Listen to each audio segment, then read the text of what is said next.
Yeah, and the thing about that is it's new and it's as bad as it'll ever be. It's only going to get better and better from here.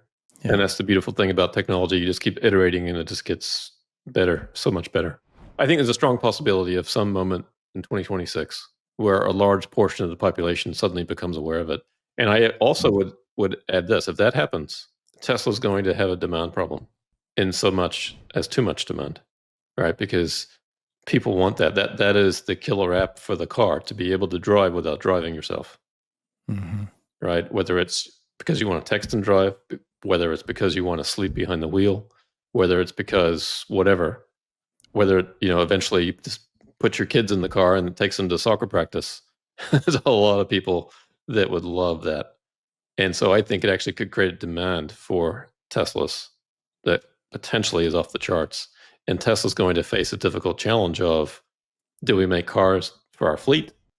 Do we make cars to sell to people? And that will be an interesting moment. And Wall Street auto analysts will love that moment. Why? Because that's what they're used to looking at, is Tesla selling cars. As much as they still don't get what autonomy means, they will understand when demand starts to rise for people buying the vehicles and buying FSD. Gotcha. Yeah. Well, I guess there's two things, right? There's Robotaxi. If Robotaxi happens, which it looks like it's going to definitely happen, and it could be the same states that Waymo's in now, the same cities as Waymo is in now. They're in 10 cities. And in those 10 cities, you've already been saying that it's not going to be Waymo level. Waymo has 3,000 cars total for 10 cities. Tesla can have 3,000 to 5,000 cars per city easily, this year, next year, 2026. So when that happens, then I think that butts and seats, enough people experience this thing works. Waymo's still very, people are realizing it, but it's only only the Silicon Valley people or very small groups of people, pockets. I don't think that is widely known yet, that it truly, truly works. But cars, unsupervised FSD, I'm not one to think that will happen next year. I think Elon's talking that up a little too fast. This is when you and I can use our car and sleep in the car and be allowed to legally, and that there won't need to be an intervention from us. I obviously it can technically be done. It's just I just don't think insurance-wise that will roll out. And I think too, there's likely to be phases of this. We've already seen with FSD now that in some situations you're allowed to look at your phone and text and drive, right? It'll allow you to do that. But if you're surrounded by a bunch of traffic, it won't, right? It'll nag you. So there could be another relaxing phase where, if you're under a certain speed, and even though there's cars around you, you can still do that. And then it just sort of keep relaxing it over time. So there might not be a moment, but it just might be kind of a general relaxing as the cars get better and better, more capable. Right. So there's that. And I do think too that if you look at Europe, if we do get FSD in Europe, that actually could be a demand driver there too. Just even supervised FSD. Right. So let's not underestimate that too, in terms of a positive factor for the company. So I think in terms of a demand driver, I'm sold on that regardless, because FSD supervised alone, and it's because it's gone so good. Number one, I think that people are quoting single digit FSD subscriptions, maybe 20%, depending on which car. But I think that's going to go up to 60 to 70% immediately. Okay, $99 per month for sure. 8,000, I don't know, but okay. But yeah, you're not going to have the decline in car sales anymore in Europe, softening and all that. It's going to be whatever they sell, they'll build to sell. I agree with that part. Just FSD supervised. Is that what you're saying too? Yeah. So FSD supervised could see a demand increase in Europe, in China, in the US, just for that, right? Yeah. If we get any kind of more unsupervised or less supervised, that's also a demand driver. Completely unsupervised is a massive demand driver. And then, of course, Robotaxi. Once the regulatory issues are resolved, whatever they are, and once Tesla can really start to scale that business, that is the ultimate in terms of mover for the stock, in my opinion. But those other ones are not insignificant. What do you mean? Well, it's different. Obviously, Robotaxi unsupervised, that's the ultimate thing, because it turns every vehicle into this recurring revenue stream. If they're selling more vehicles and supervised FSD in Europe, that's great, but they're still only making the profit per vehicle and then the recurring FSD revenue, which is great. But that's nothing compared to the economic benefit of Robotaxi. And what is your numbers? I've been saying to people, I don't know how accurate I am, that if you sell it, Tesla sells a car today, I give them $7,000 of margin per car, one time done. If they do Robotaxi, I'm using the number of 30,000 a year. Obviously, lots of things can go up and down and all that, but what's your numbers that you would share? Just simplified. Yeah, the simplified one is $5,000 profit per car when they sell it. That's it. And then Robotaxi is 25 to 30 per year for, let's call it 5 years. I'm in the right ballpark. Yeah. For 5 years. Yeah. You're giving it 5 years. Yeah. I don't know how long Robotaxi will last, but let's call it 5 years. Yeah. Some people say it's only 2 years. Well, yeah. Fine. But the point is, let's say it's 2 years. That's 30 grand a year. There you go. It's 10 times. So every time you're faster math than I am, I guess. And if it's 4 years, it's 20x. If it's 5 years, it's 25x. So just imagine that Tesla now 10x the production levels. Instead of selling 2 million, it's equivalent to selling 20 million cars. Exactly right. I love it. Okay. Oh boy. And I think that's what people are missing too, is this is a fundamental change in the business model of the company. Yeah. Right. It's not just about selling more cars. So that will come too, but that is not the juicy part.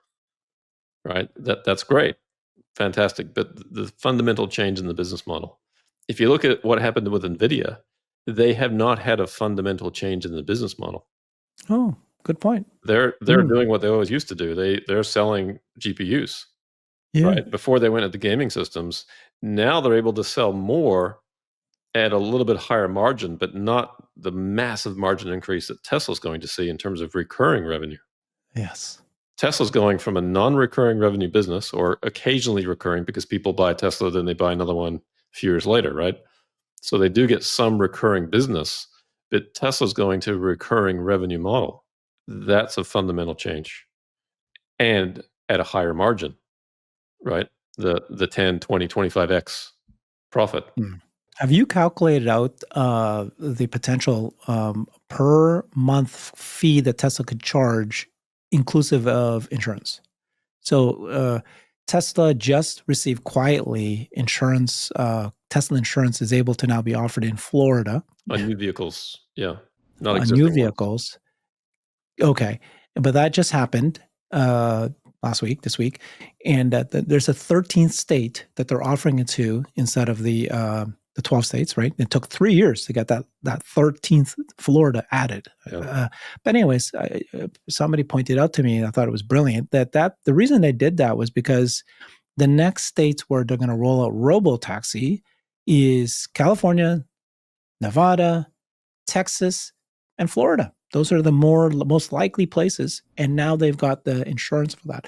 So if you're able to reduce insurance because FSD is so good, you're going to have less chances of collisions, less chances of death. You're going to basically, instead of charging what insurance charges you for your car, it'll be much lower. What does that do for flipping the business model, where all of a sudden these cars are cheaper to own, cheaper to ride, and then you don't have to, basically the cost of insurance is so high that it can almost cover a significant amount of the finance or the lease. Yeah, I mean, at one level, if the reduction in insurance covered the cost of FSD, then that's a win-win. I get to reduce my insurance cost, and I've paid for, right, or pays for FSD essentially, right? So now I have a safer vehicle. That's an easy sell to a consumer. What you're talking about maybe goes even beyond that, where the reduction in insurance cost is so massive that it starts to cover some of the financing cost or the leasing cost. That's a possibility over time. Yeah. Florida, though, I think is a particularly bad state because we have the highest incidence here of uninsured motorists. Apparently, about 25% of the drivers on the road are uninsured. Gotcha. So insurance costs here are insane. But Tesla having its own insurance doesn't help that. Right? It's not like Tesla's insurance is going to make less uninsured motorists in Florida. It's not going to change those numbers. Very complicated. Lots of moving parts. But where I'm headed towards is, you just talked about how Tesla is a hardware company, one-time sales moving to a whole new business model, almost all margin, subscription revenue, which Tesla stocks love that. Companies, investors love recurring revenue. Mm-hmm. But what happens when Tesla actually disrupts car ownership? Not only Robotaxi, I'm talking about like just charging you so low per month, because these cars can be used as robotaxis after the lease is over. Mhm. If Tesla could theoretically just charge $200 a month per lease, because after 3 years, Tesla owns it back and can charge 30 grand per year for that same car again. Well, in that case, if that's where they are with the economics, then there's no sense leasing cars anymore to people. It doesn't make any economic sense. The higher economic value is just to put them in the robotaxi fleet. Yeah. Right. Okay. Yeah. And we've talked about this before. The interesting thing is, I've sort of said that Tesla won't stop selling cars to people. The problem is the cost of the vehicle is going to be so high because Tesla can make so much more money putting that vehicle in its own fleet. Yeah. So you can buy a vehicle if you want, but I think it's going to be very expensive.